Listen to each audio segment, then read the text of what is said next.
My girlfriend gave me two choices: accept her going on a girls' trip with 3 guys or be single. I picked option 3. Showed her dad the texts she'd been sending them. He helped me pack her stuff. Hey viewers, before we move on to the video, please make sure to subscribe to the channel and hit the like button if you want to see more stories like this. Thanks. I really thought I had it all figured out. I'm 29, an electrical engineer, and for the last 4 years, I've been building a life with Qley, 26. On paper, we were perfect. I was the steady hand, the provider, the guy who fixed the sink and handled the investments. She was the vibrant, social spark that kept things interesting. Or so I told myself. Looking back, I was just the safety net she was waiting to outgrow. We were living in a beautiful 3-bedroom condo in the city. Here's a detail that matters later. The condo is owned by her father, Robert. Robert is an old-school guy, retired military, runs a contracting business, believes in handshakes and loyalty. He gave us a family rate on the rent because he liked me. He actually told me once over a beer, "I'm glad she found someone with a backbone. You remind me of myself." I took that as a compliment. I didn't realize how much I'd need that alliance until last Tuesday. Qley came home from her marketing job buzzing with that frantic energy she gets when she wants something expensive. She sat on the arm of the sofa, running her fingers through my hair. "Babe," she started, using her ask voice. "So, Sarah and Jen are planning a trip to Miami next month. Just a girls' getaway. Sun, beach, cocktails. We all really need to blow off some steam. Work has been insane." I didn't think much of it. I trust her. Or I did. "Sounds fun," I said, looking up from my laptop. "How long?" 5 days.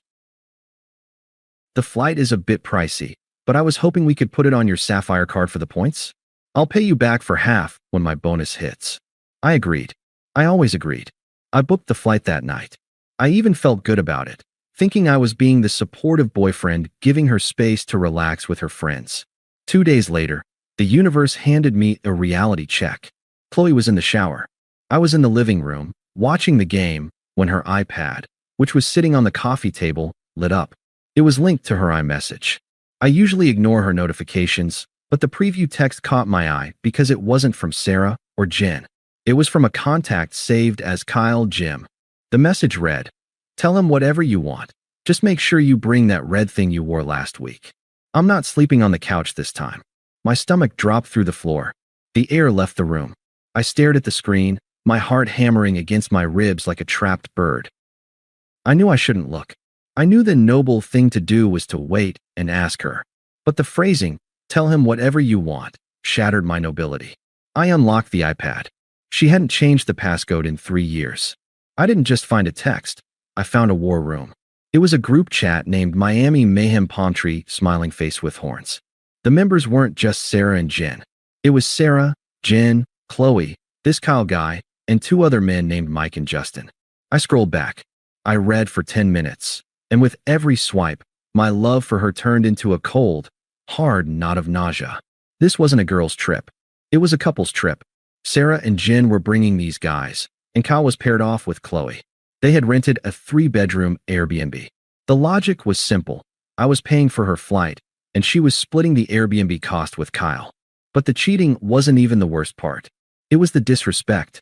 The way she spoke about me to these strangers was visceral. "Qley, ugh, Mark is asking about the itinerary. He's so suffocating sometimes.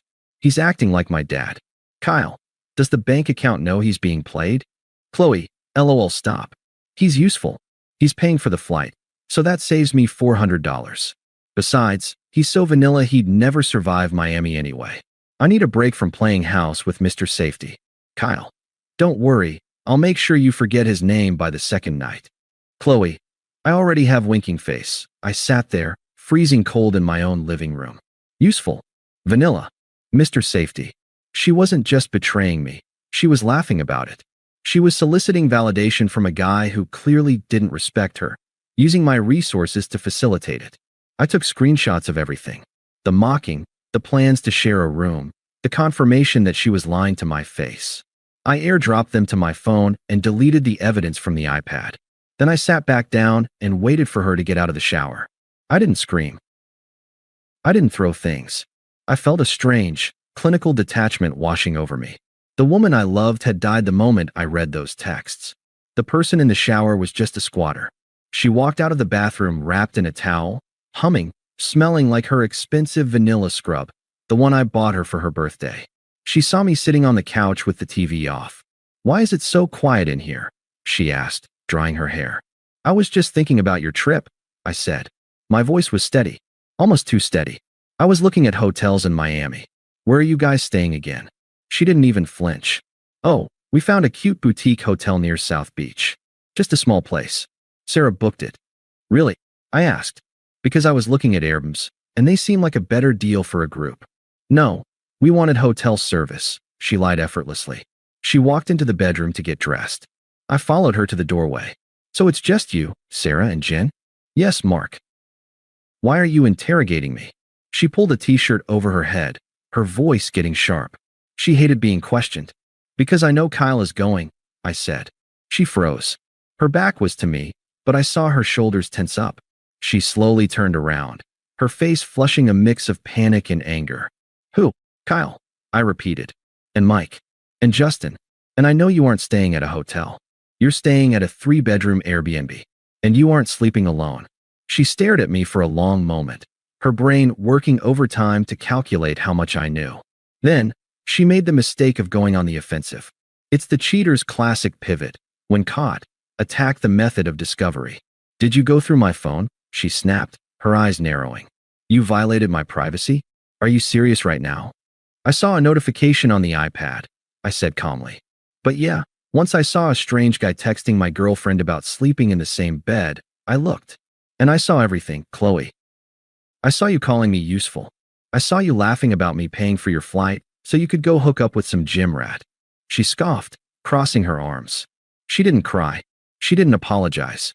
She rolled her eyes. "You are blowing this completely out of proportion," she said, her tone condescending. "Kyle is just a friend from the gym. We're all just going as a group. It's cheaper to split a house." God, you are so insecure. This is exactly what I was talking about in those texts. "You're suffocating me." "I'm suffocating you because I don't want you sharing a room with another man." "Nothing is going to happen," she yelled. "Unless you keep acting like this jealous psycho and drive me to it. I need this trip, Mark. I feel stagnant. I feel like I'm living this boring, predictable life, and I just want 1 week to feel young and fun again. Is that a crime?" I looked at her, really looked at her. She truly believed she was the victim here. She thought she was the main character of the universe, and I was just the supporting actor who was messing up his lines. "So," she continued, stepping closer, trying to use her height and anger to intimidate me. "Here's the deal. I am going to Miami. I am not canceling. I deserve this. You have 2 choices." She held up 2 fingers, looking at me with a smug defiance that made my blood run cold. "Choice 1. You get over your little insecurity, you trust me, and you let me go and have a good time. You stop acting like a jailer." She paused for effect. "Choice 2. You don't accept it. In which case, we're done. You can be single. If you can't handle me having male friends, then maybe we aren't compatible." She let her hands drop, looking at me with a triumphant smirk. She thought she had checkmated me. She thought I was so afraid of losing her, so afraid of blowing up our perfect 4-year life, that I would fold. She expected me to apologize, to beg her not to go, to promise to be cool. "Those are my choices." I asked. "Those are your choices," she said. "Ball's in your court, Mark. I'm going to the gym. I expect you to be done throwing your tantrum by the time I get back." She grabbed her gym bag, brushed past me, and slammed the front door. Silence rushed back into the apartment. I stood there for a full minute, processing the sheer audacity of what had just happened. She had cheated emotionally, planned to cheat physically, mocked me, and then threatened to dump me if I didn't fund it and shut up. She gave me 2 choices: accept the disrespect or lose her. She forgot that there is always a third option. I walked over to the window and watched her get into her car. As soon as she pulled out of the driveway, I pulled out my phone. I didn't call a lawyer. I didn't call my mom. I called Robert. "Hey, Mark." His gruff voice answered on the second ring. "Everything okay?" I was just about to head to the hardware store. "Hey, Robert," I said. My voice was calm, deadly calm. "Are you home? I need to come over. It's about Qley. And it's about the lease." "Is she okay?" he asked, fatherly concern spiking. "She's fine. I said. Physically, she's fine. But I have something I need to show you. I think you need to see how your daughter speaks about us. And I'm going to need to borrow your truck. Come on over, he said, the tone of his voice shifting from concern to seriousness. Robert lives about 20 minutes away in a house he built himself in the late 90s. When I pulled into the driveway, he was already in the garage, tinkering with a lawnmower. He wiped his grease-stained hands on a rag and gave me a wave, but his smile faded when he saw the look on my face. Coffee or a beer? He asked. It was 11 a.m. on a Saturday. Neither, Robert. We need to talk. Inside, we sat at his kitchen table. I didn't waste time with pleasantries. I didn't try to soften the blow. I respected this man too much to sugarcoat the fact that his daughter had turned into a stranger. I love your daughter, I started, placing the iPad on the table between us. I've been planning to propose next year. But an hour ago, she gave me an ultimatum. She told me I could either accept her going on a trip with 3 other men, sharing a house with them, or I could be single. Robert frowned, his bushy gray eyebrows knitting together. 3 men? She told her mother it was a girls' trip to South Beach. It's not, I said. I need you to read this chat. Start from the top. And Robert, I'm sorry you have to see this, but I need you to understand why I'm doing what I'm about to do. I watched him read. I saw the exact moment his heart broke. It wasn't when he saw the sexual innuendos about Kyle. It was when he scrolled up to a message I hadn't mentioned earlier, one where she complained about her parents. Qley, I can't ask my dad for the cash. He's got these outdated, stuffy morals. He thinks hard work is the answer to everything. It's pathetic. I'll just get Mark to put the flight on his card and guilt him into forgetting about it. Robert's face went from confused to stone-cold red. He read it twice. Then he set the iPad down gently, took off his glasses, and rubbed the bridge of his nose. The silence in the kitchen was heavy, suffocating. She called me pathetic? He whispered. It wasn't anger. It was pure, hollow disappointment. She called me useful and you pathetic, I corrected gently. She's using my money to fly there, and she's using your house as a base to disrespect us both. Robert stood up. He walked to the sink and stared out the window for a long time. When he turned back, the fatherly warmth was gone. In its place was the hardened look of a man who deals with breach of contract for a living. The lease on the condo, Robert said, his voice gruff. It's month to month now, right? Yeah. We never renewed the yearly term. And I co-signed for her car. He muttered, more to himself than me. He looked me in the eye. Mark, you're a good man. You treated her like gold. Better than she deserves, evidently. I'm done, Robert, I said. I'm not negotiating with her. I'm picking option 3. Option 3, he repeated, nodding slowly. Right. Let's go. He didn't ask what I meant. He knew. He grabbed his truck keys. We drove back to the condo in separate vehicles. When we got there, we didn't yell. We didn't throw her clothes out the window like in the movies. We worked like a moving crew. Robert brought in empty boxes from his truck bed. Pack only what is hers, Robert instructed. If you bought it, it stays. If you paid for it, it stays. It took us 2 hours. We cleared the closet, the bathroom, her vanity. I packed her shoes while her father packed her books. It was a surreal bonding experience. 2 men systematically dismantling the presence of a woman who had played us both. When the last box was in the back of Robert's Ford F-150, the apartment felt huge. Empty. Quiet. I took a piece of notebook paper and a Sharpie. I wrote 3 sentences. You gave me 2 choices. I picked option 3. Your dad has your stuff. I left the note on the kitchen island, right next to the key she had given me when we first moved in, the spare key to her heart, or whatever lie she had told back then.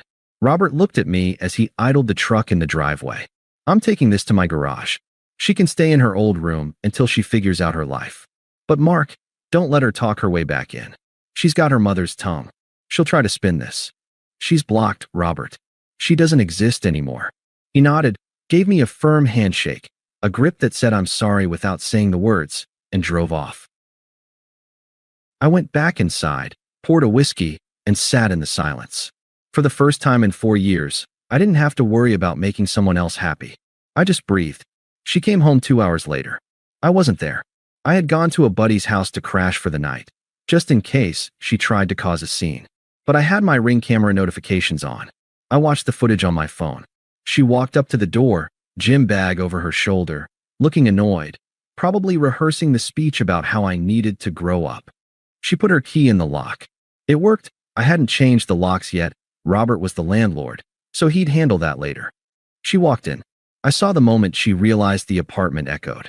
She walked into the frame of the living room camera, spinning around. Her decorative pillows were gone. Her throw blankets were gone. The photos of us on the mantel were gone. She picked up the note from the island. She read it. She threw it on the ground and screamed. It wasn't a scream of sadness. It was a scream of rage. She grabbed her phone and dialed me. Blocked. She dialed again. Blocked. Then, she called Robert. I heard about this conversation later. Robert didn't yell. He simply said, "Your boxes are in the driveway. It's going to rain tonight, so I suggest you come get them. And Qley, don't bring that iPad into my house. I know what you used it for." He hung up. Most people, when their life implodes, would take a step back and reflect. Not Qley. Qley operated on spite. She had too much pride to admit defeat. She doubled down. She posted a story on Instagram that night from her childhood bedroom, a selfie with a caption that read, "Trash took itself out today. Finally free. Miami isn't ready for me. Airplane nail polish." She went on the trip. She had to. To cancel would be to admit that I was the structure holding her life together. She needed to prove that she was the prize. But reality has a nasty way of hitting you when you don't have a safety net. Since I had canceled the flight purchase on my Sapphire card, fraud protection is a beautiful thing when the authorized user violates the terms of the relationship. Her ticket was voided. She had to buy a last-minute ticket at 3x the price, maxing out her own credit card. From what I gathered later through mutual friends, who were rapidly defecting to my side once the screenshots of the group chat leaked, the trip was a disaster. The Miami Mayhem group didn't want a sad, homeless girl. They wanted the fun, carefree Qley who bought rounds of shots. But Qley was stressed. She was checking her bank account. She was obsessing over why I hadn't chased her. And Kyle, the gym crush? Turns out, Kyle wasn't interested in a relationship. He was interested in a sure thing. They hooked up the first night. By the second day, Kyle was hitting on other girls at the pool, right in front of her. When she complained, he apparently told her, "Relax, we aren't dating. You're the one who said you wanted a break from Mr. Safety, right? So have fun." She was stuck in a house with 3 guys who treated her like a party favor, and 2 girlfriends who were too busy with their own flings to comfort her. She ended up sleeping on the couch in the Airbnb because Kyle brought someone else back to the room she had paid for. She spent 5 days hemorrhaging money she didn't have, surrounded by people who didn't care if she lived or died, while her life back home sat in cardboard boxes in her dad's garage. By the time she landed back in the city, she wasn't the baddie she claimed to be on Instagram. She was broke, single, and homeless. And that's when the silence started to break. That's when the "I miss you" text started trying to punch through the block list. Silence is expensive. It costs you your ego, your desire to be right, and the urge to check up on them. But the return on investment is peace. For 6 weeks, I was a ghost. I didn't ask mutual friends about her. I didn't check her social media from a burner account. I simply erased her digital footprint from my life. I channeled all that frustrated energy into myself.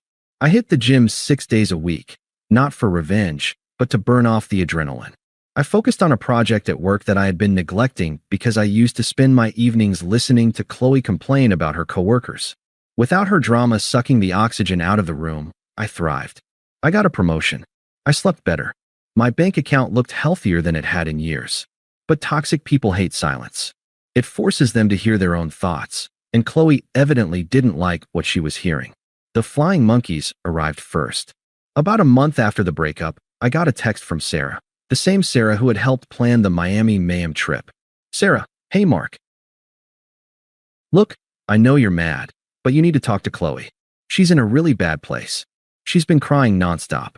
She's staying at a motel because her dad won't let her back in the main house.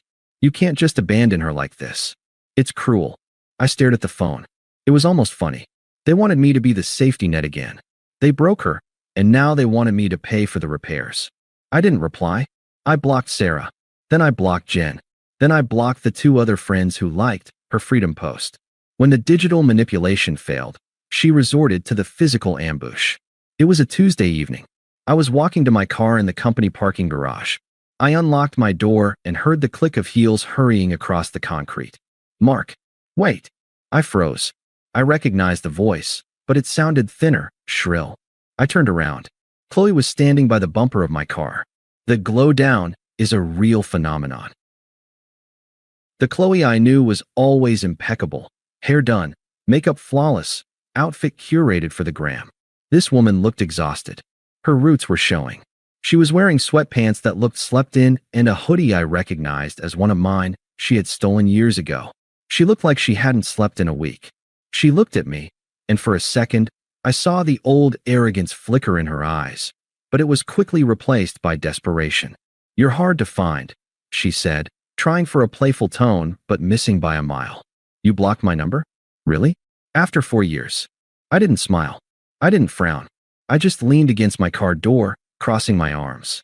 "You gave me a choice, Qley. I made it. What do you want?" "I want to talk," she said, stepping closer. I didn't move, but I didn't invite her in. "Mark, this has all gone too far. My dad, he won't even look at me. He told me I have to pay him back for the car, or he's repossessing it. He's acting crazy. You turned him against me." "I didn't turn anyone against you," I said calmly. "I just showed him the truth. If the truth ruined your relationship with him, that's on you." "I was angry," she shouted, her voice echoing in the garage. "I sent those texts because I was venting. Nothing happened in Miami, Mark. I swear. Kyle was a jerk. I spent the whole time missing you. I realized I made a mistake." She reached out to touch my arm. I stepped back. "Don't," I said. "You didn't miss me, Qley. You missed the lifestyle. You missed the apartment. You missed having a guy who pays for everything and asks for nothing." "That's not true." Tears started welling up, weaponized tears. I used to fall for them every time. Now, they just look like saline. "I love you. Can't we just hit reset? Please? I'm staying at a Motel 6, Mark. I'm scared. Just let me come home. We can fix this." I looked at her, really looked at her, and realized the anger was gone. The hurt was gone. All that was left was indifference. She was just a stranger with a history I no longer cared to read. This was the moment she expected me to fold. She expected the provider instinct to kick in. She thought I would see her suffering and feel obligated to save her. But I wasn't her provider anymore. I was just a guy in a parking garage who wanted to go home. "There is no home for you to come back to," I said. My voice was soft, professional, detached. "I moved out of the condo last week." Her face went slack. "What?" "I moved. Your dad is selling the unit.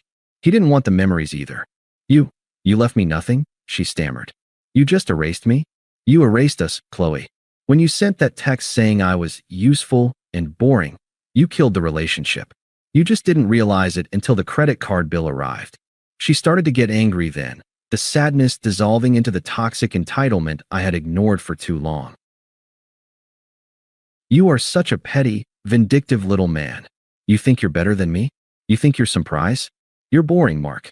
You will always be boring. Kyle was right about you." There it was. The mask slipped. I smiled. A genuine, easy smile.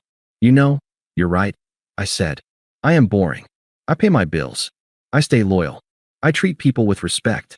I go to bed at a reasonable hour. To someone like you, that is boring. But to a grown woman, that's a husband." I opened my car door.